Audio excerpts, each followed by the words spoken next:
ಹೊನ್ನಾವರದ ಹೊನ್ನು ಶರಾವತಿ ಉತ್ಸವ ನುಡಿಸಿರಿ ವಿಶೇಷ ಕಾರ್ಯಕ್ರಮಕ್ಕೆ ಸ್ವಾಗತ. ನಾನು ಮನುವೈದ್ಯ.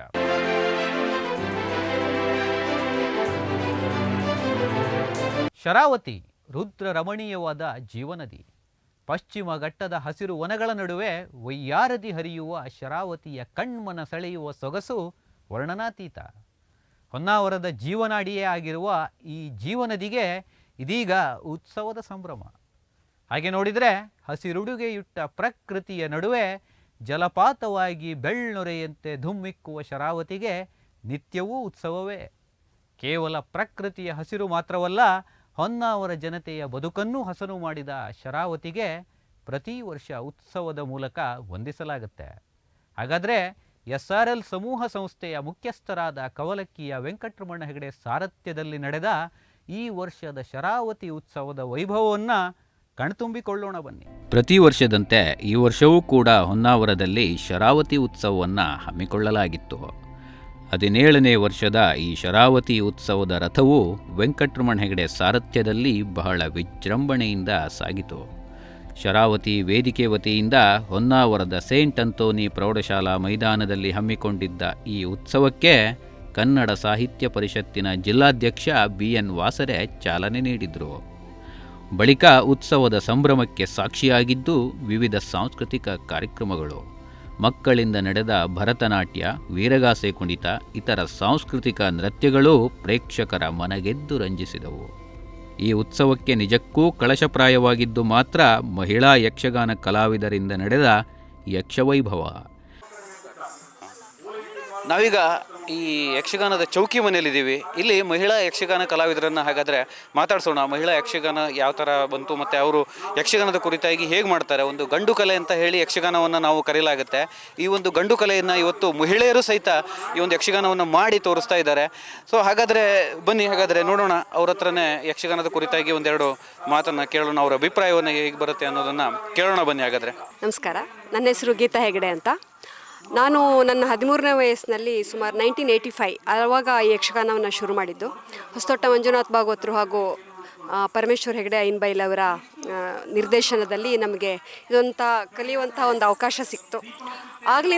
ಆಗ ಮಹಿಳಾ ಯಕ್ಷಗಾನದವ್ರು ತುಂಬ ಕಡಿಮೆ ಇದ್ದರು. ಆದರೆ ಈಗ ಮಹಿಳಾ ಯಕ್ಷಗಾನ ಪುರುಷ ಯಕ್ಷಗಾನ ಅನ್ನೋ ಒಂದು ಭೇದ ಮಾಡುವಷ್ಟು ಯಾವ ಒಂದು ಭೇದವೂ ಉಳಿದಿಲ್ಲ. ಯಾಕೆಂದರೆ ಗಂಡು ಮಕ್ಕಳು ಎಷ್ಟಿದ್ದಾರೋ ಹೆಣ್ಮಕ್ಳು ಅಷ್ಟೇ ಇದ್ದಾರೆ.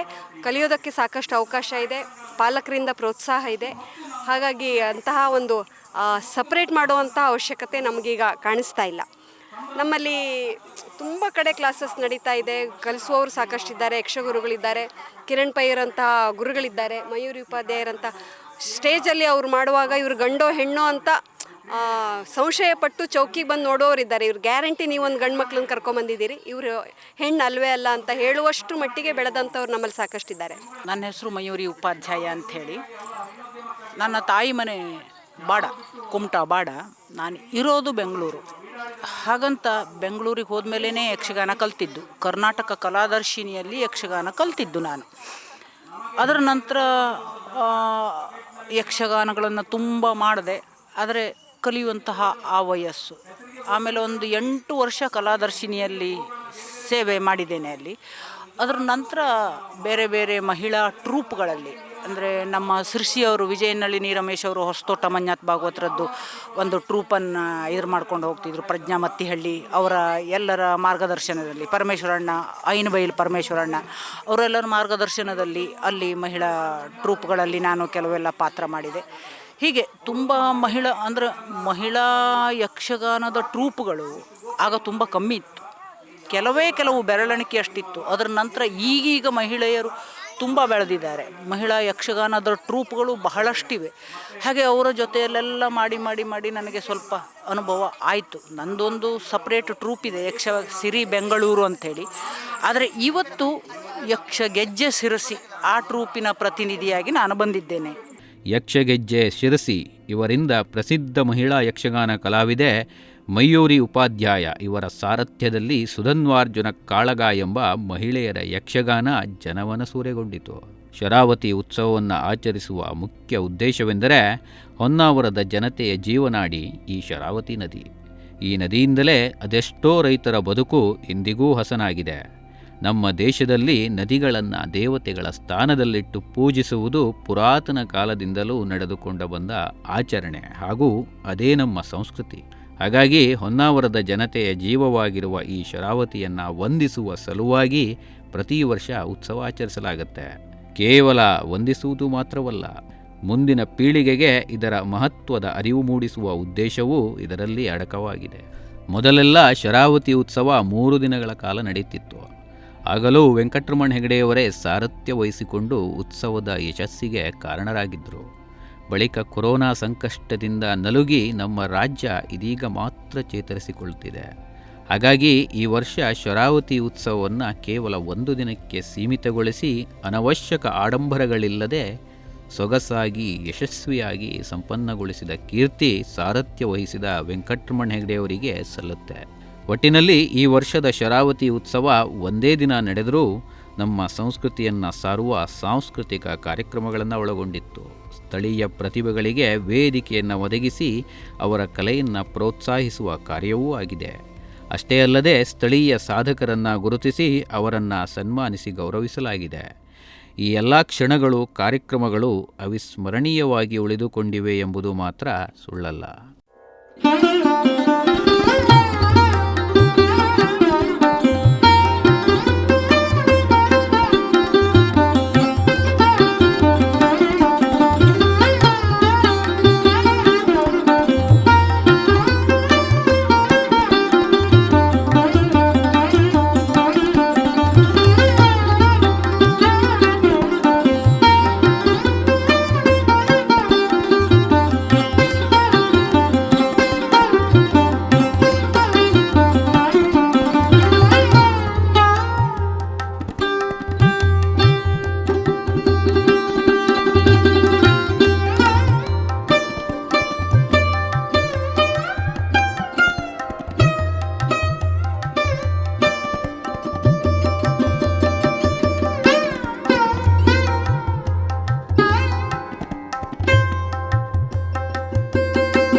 ಕನ್ನಡ ಸಾಹಿತ್ಯ ಪರಿಷತ್ತಿನ ಜಿಲ್ಲಾಧ್ಯಕ್ಷರಾಗಿರುವಂಥ ಬಿ ಎನ್ ವಾಸರೆಯವರೇ, ಈ ಎಲ್ಲದರ ರೂವಾರಿ ವೆಂಕಟರಮಣ ಹೆಗಡೆಯವರೇ, ಹಿರಿಯರಾಗಿರುವಂತಹ ಮಾರ್ಗದರ್ಶಕರಾಗಿರುವಂತಹ ಗೌರವಾಧ್ಯಕ್ಷರಾಗಿರುವಂತಹ ಪಿ ಎಸ್ ಭಟ್ ಉಪ್ಪೋಣಿಯವರೇ, ವಿಶೇಷವಾಗಿ ಇಂದು ಸನ್ಮಾನಿತರಾಗಿರುವಂತಹ ಕ್ಯಾಪ್ಟನ್ ಗಜಾನ್ ನಾಯ್ಕರೇ, ಯೋಗೇಶ್ ಭಟ್ರೆ, ಆತ್ಮೀಯ ಶಿವಾನಂದ್ ಮಡಿವಾಳ್ರೆ, ಎಲ್ಲಕ್ಕಿಂತ ಮುಖ್ಯವಾಗಿ ಎಲ್ಲ ಸರದೆಯ ಬಂಧುಗಳೇ, ಓದಿ ಬ್ರಾಹ್ಮಣನಾಗು, ಕಾದು ಕ್ಷತ್ರಿಯನಾಗು, ವೈಶ್ಯ ಶೂದ್ರನೇ ಆಗು, ಏನಾದರೂ ಆಗು, ಮೊದಲು ಮಾನವನಾಗು ಅಂತ. ನಾನು ಅವ್ರ ಜೊತೆ ಫಂಕ್ಷನ್ನಲ್ಲಿ ತಾಳ್ಮದ್ದೆಯಲ್ಲಿ ಫಂಕ್ಷನ್ನಲ್ಲಿದ್ದೆ. ನಾನೊಂದು 4 ಮಾತಾಡಿದ್ದೆ, ಅವರು ಚೆನ್ನಾಗಿ ಮಾತಾಡಿದ್ರಿ ಅಂತ ಹೇಳಿದರು. ಹಾಗಾಗಿ ಧೈರ್ಯ ಬಂತು, ಇವತ್ತು ಧೈರ್ಯ ಬಂತು ಮಾತಾಡೋಕ್ಕೆ. ಈ ಶರಾವತಿ ಉತ್ಸವ ಸತತವಾಗಿ 17 ವರ್ಷ ನಡೆಸೋದಂದರೆ ಸ್ವಲ್ಪ ಕಷ್ಟ. ಈ ಮೇಲ್ಗಡೆ ಹಾಕಿದ್ದಾರೆ ವೆಂಕಟರಮಣ ಹೆಗಡೆ ಕವಲಕ್ಕಿ ಇವರ ಸಾರಥ್ಯದಲ್ಲಿ. ಸಾರಥ್ಯ ಅಂತಂದರೆ ಅದಕ್ಕೆ ಪ್ರಮುಖ ಸ್ಥಾನ ಇದೆ. ನಮ್ಮ ಮಹಾಭಾರತದ ಅರ್ಜುನನ ರಥ, ಅದಕ್ಕೆ ಸಾರಥಿ ಕೃಷ್ಣ. ಆ ರೀತಿಯಲ್ಲಿ ಅಲ್ಲ, ಹೊಗಳ್ತಾ ಇಲ್ಲ ನಾನು, ನನಗನ್ಸಿದ್ದನ್ನು ಹೇಳ್ತೇನೆ. ಈ ಒಂದು ಶರಾವತಿ ನದಿಯ ಹೆಸರಿನಲ್ಲಿ, ಈ ಶರಾವತಿ ನದಿ ಸಾಧಾರಣ ನದಿ ಅಲ್ಲ, ಪ್ರಮುಖವಾದಂಥ ನದಿ. ನಮ್ಮ ನಾಡಿಗೆ ಜ್ಯೋತಿಯನ್ನು ಕೊಟ್ಟಿದ್ದಲ್ಲದೆ ಕರ್ನಾಟಕಕ್ಕೂ ಸಹಿತ ಬೆಂಗಳೂರು ಎಲ್ಲ ಕಡೆ ವಿದ್ಯುತ್ತನ್ನು ಒದಗಿಸ್ತಾ ಇದೆ. ಹಾಗಾಗಿ ಇದನ್ನು ಜೀವನದಿ ಅಂತ ಹೇಳ್ಬೋದು. ಈ ಜೀವನದಿಯ ಹೆಸರಿನಲ್ಲಿ ಸತತವಾಗಿ 17 ವರ್ಷಗಳವರೆಗೆ ಉತ್ಸವವನ್ನು ನಡೆಸ್ಕೊಳ್ತಾ ಬರುವಂಥದ್ದು ಬಹಳ ಕಷ್ಟಕರವಾದಂತು. ಅವರು ಈ ರೀತಿಯ ಸ್ಥಳೀಯ ಪ್ರತಿಭೆಗಳಿಗೆ ಅವಕಾಶ, ಅಂದರೆ ಈ ಒಂದು ಸ್ಟೇಜ್ ಮೇಲೆ ನಮ್ಮ ಪ್ರತಿಭೆಗಳು ಅವರಿಗೆ ಅವಕಾಶವನ್ನು ಕೊಟ್ಟು ಅವರು ಮಿಂಚು ಹಾಗೆ ಮಾಡ್ತಾರೆ. ಮಕ್ಕಳಾಗಲಿ ದೊಡ್ಡವರಾಗಲಿ ಅವರ ಕಲೆಯನ್ನು ತೋರಿಸುವ ಹಾಗೆ ಮಾಡುವುದು ಅದು ದೊಡ್ಡ ಕೆಲಸ. ಹಾಗಾಗಿ ನಾನು ಅವರನ್ನು ನಮ್ಮೆಲ್ಲರ ಪರವಾಗಿ ವಂದಿಸ್ತಾ ಇದ್ದೇನೆ. ಇನ್ನು ಕಲೆ ಅನ್ನುವುದು ನಾವು ಮಾತೃ ಋಣವನ್ನು ತೀರಿಸೋದು ಸ್ವಲ್ಪ ಕಷ್ಟ ಅಂತೆ. ಅದೇ ರೀತಿಯಲ್ಲಿ ನಮ್ಮ ಸಂಸ್ಕೃತಿ, ನಮ್ಮ ಹುಟ್ಟಿದ ನಾಡು ನುಡಿ ಸಂಸ್ಕೃತಿಯನ್ನು ಸ್ಮರಿಸುವುದಾಗಲಿ, ಅದನ್ನು ಬೆಳಗೋದಾಗಲಿ ಮಾಡಿದರೆ ನಾವು ಮಾತೃ ಋಣವನ್ನು ತೀರಿಸಿದಷ್ಟೇ ಮುಖ್ಯ ಅನ್ನೋದು ನನ್ನ ಒಂದು ಸಲಹೆ. ಹಾಗಾಗಿ ಇಂಥ ಒಂದು ಸಮಾರಂಭ ಅಲ್ಲದೇ ಬೇರೆ ಸಮಾರಂಭಗಳಲ್ಲಿ ಸಹಿತ ನಮ್ಮ ಕಲೆಯನ್ನು ಮಿಂಚು ಹಾಗೆ ಮಾಡುವ ಅಂತ ನಾನು ಭಾವಿಸ್ತೇನೆ. ನಾರಾಯಣ ಅಜಿಯವರು ಮುಖ್ಯ ಅತಿಥಿಗಳಾಗಿ ಬರ್ಬೇಕು ಅಂತ ಕೇಳ್ಕೊಂಡಿದ್ದಾಗ ಬಂದು ನಮ್ಮನ್ನು ಉದ್ದೇಶಿಸಿ 2 ಪ್ರೋತ್ಸಾಹದಾಯಕವಂಥ ಮಾತುಗಳನ್ನಾಡಿದ್ದಾರೆ. ಅವರಿಗೂ ಸಹ ಧನ್ಯವಾದಗಳು ಅರ್ಪಿಸ್ತೇನೆ. ಇನ್ನು ನಾವು ಪ್ರತಿ ವರ್ಷದಂತೆ ಶರಾವತಿ ಉತ್ಸವದಲ್ಲಿ ಬೇರೆ ಬೇರೆ ಕ್ಷೇತ್ರದಲ್ಲಿ ಸಾಧನೆ ಮಾಡಿದವರನ್ನು ಸನ್ಮಾನಿಸುವ ಅಥವಾ ಗೌರವಿಸುವ ಒಂದು ಪರಿಪಾಠವನ್ನು ಇಟ್ಕೊಂಡಿದ್ದೇವೆ.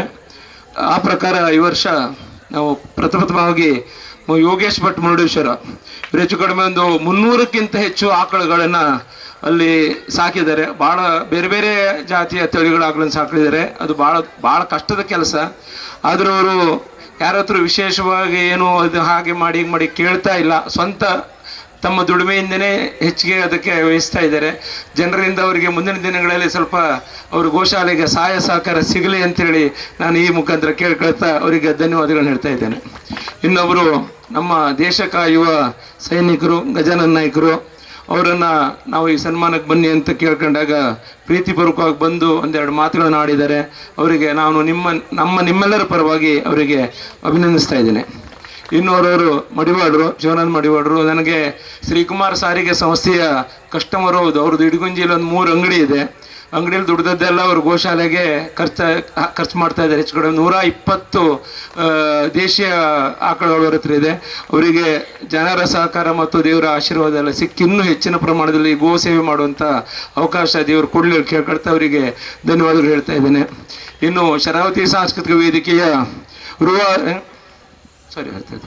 ಇನ್ನು ನಮ್ಮ ಕಾರ್ಯಕ್ರಮದ ಅಧ್ಯಕ್ಷತೆ ವಹಿಸಿದಂಥ ಡಾಕ್ಟರ್ ಪ್ರಕಾಶ್ ನಾಯ್ಕರಿಗೆ ಅವ್ರು ಹೇಳಿದಾಗ ನಾವೆಲ್ಲರೂ ಅರ್ಜೆಂಟಿಗೆ ನಮ್ದೊಂದು ಪೇಷಂಟ್ ಕಳಿಸಿದ್ದೀನಿ ಹೇಳೋದು ಫೋನ್ ಮಾಡೋದು ಬಿಟ್ಟರೆ ವಿಶೇಷವಾಗಿ ನಾನು ಆ ಕಡೆ ಹೋಗೋದಿಲ್ಲ, ಗೌರ್ಮೆಂಟ್ ಹಾಸ್ಪಿಟ್ಲ್ ಕಡೆಗೆಲ್ಲ. ಆದರೆ ನಾನು ಯಾರಿಗೆ ಒಂದು ಹಿಂಗೆ ಫೋನ್ ಮಾಡಿ ಹಿಂಗೆ ಒಂದು ಸ್ವಲ್ಪ ಟ್ರೀಟ್ಮೆಂಟ್ ಕೊಟ್ಟು ಹೇಳಿದ್ರೆ ಅತ್ಯಂತ ಪ್ರೀತಿಯಿಂದ ಟ್ರೀಟ್ಮೆಂಟ್ ಕೊಡ್ತಾ ಬಂದಿದ್ದಾರೆ. ಅವರು ಇವತ್ತು ನಮ್ಮ ಕಾರ್ಯಕ್ರಮದ ಅಧ್ಯಕ್ಷತೆ ವಹಿಸಿ ನಮ್ಮನ್ನು ಉದ್ದೇಶಿಸಿ 2 ಮಾತನಾಡಿದ್ದಾರೆ. ಅವರಿಗೆ ನಾನು ನಿಮ್ಮೆಲ್ಲರ ಪರವಾಗಿ ಧನ್ಯವಾದಗಳನ್ನು ಹೇಳ್ತಾ ಇದ್ದೇನೆ.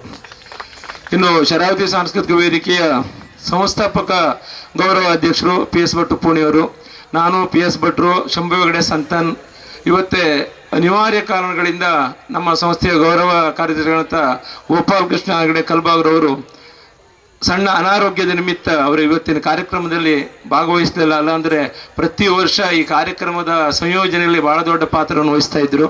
ಅವರು ಇವತ್ತು ಅವರಿಗೂ ಸಹ ನಾನು ಧನ್ಯವಾದನ ಹೇಳ್ತಾ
ಸರ್ವ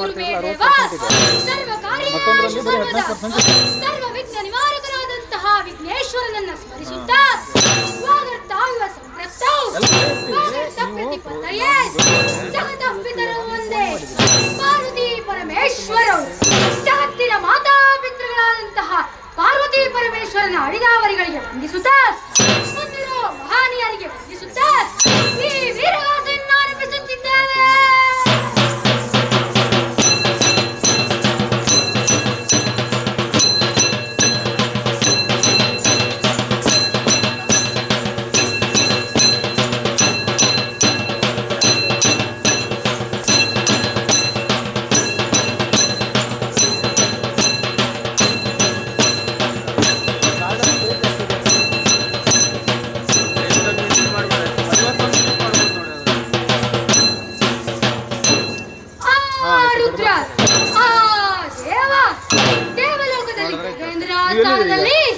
ನಡೆಯಿತೊಂದು ಮಹಾಯಾಗ. ಆ ಯಾಗಕ್ಕೆ ದೇವಾನುದೇವತೆಗಳಿಗೆ ಆಹ್ವಾನವಿಡಲು ಈಶ್ವರ ದೇವನು ಪ್ರವೇಶವಾಗಲು ಈಶ್ವರ ದೇವನು ಕಡೆಗಣಿಸಲು ಕೋಪಗೊಂಡ ದಕ್ಷ ಬ್ರಹ್ಮನು ಕೈಲಾಸದಿಂದ ಹೊರಡೆಯುತ್ತಾನೆಯ.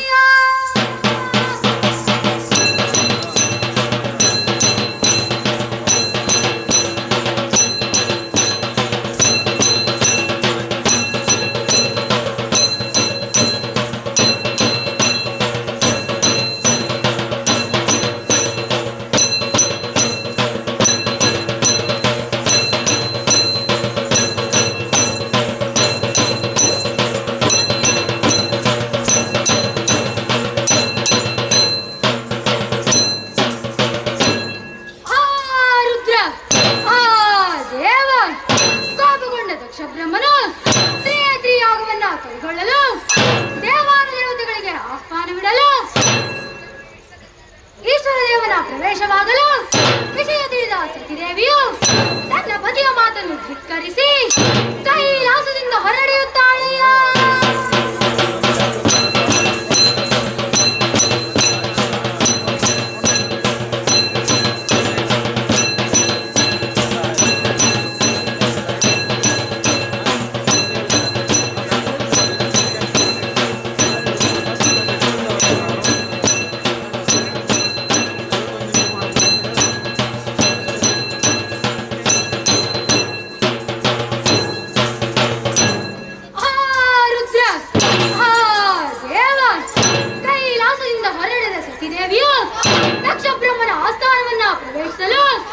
ದಕ್ಷ ಬ್ರಹ್ಮನು ಅವಮಾನಿಸಲು ಅವಮಾನವನ್ನು ತಾಳಲಾರದೆ ಯಜ್ಞಕುಂಡಕ್ಕೆ ಹಾರಿ ಆಹುತಿಯಾಗುತ್ತಾಳೆಯ.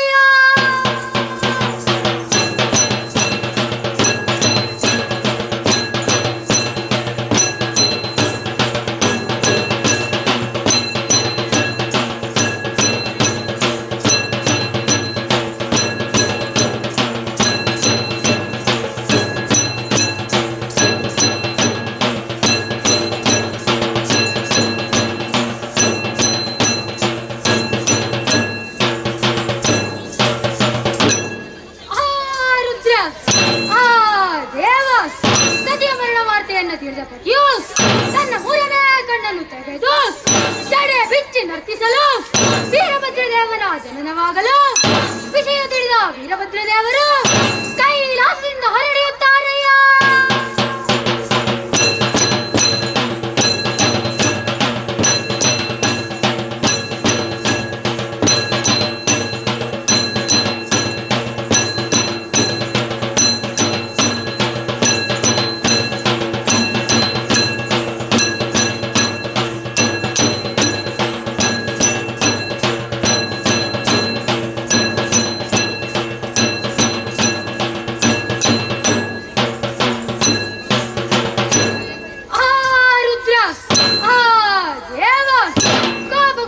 ಬ್ರಹ್ಮನು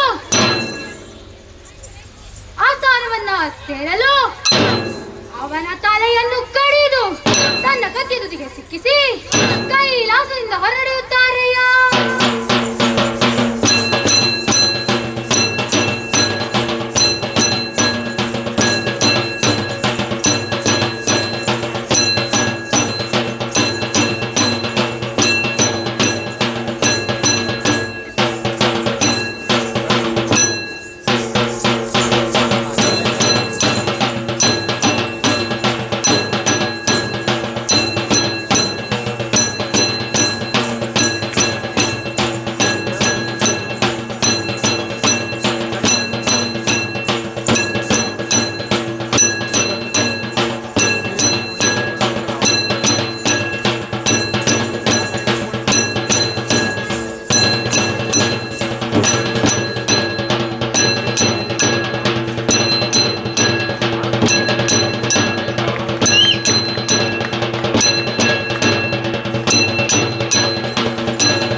ಇದಾಗಿತ್ತು ಈ ಹೊತ್ತಿನ ವಿಶೇಷ. ನಿರಂತರ ಸುದ್ದಿ ಹಾಗೂ ಮನರಂಜನೆಗಾಗಿ ನೋಡ್ತಾ ಇರಿ ನುಡಿಸಿರಿ ವಾಹಿನಿಯನ್ನ. ಇದು ಕರುನಾಡಿನ ನಾಡಿಮಿಡಿತ.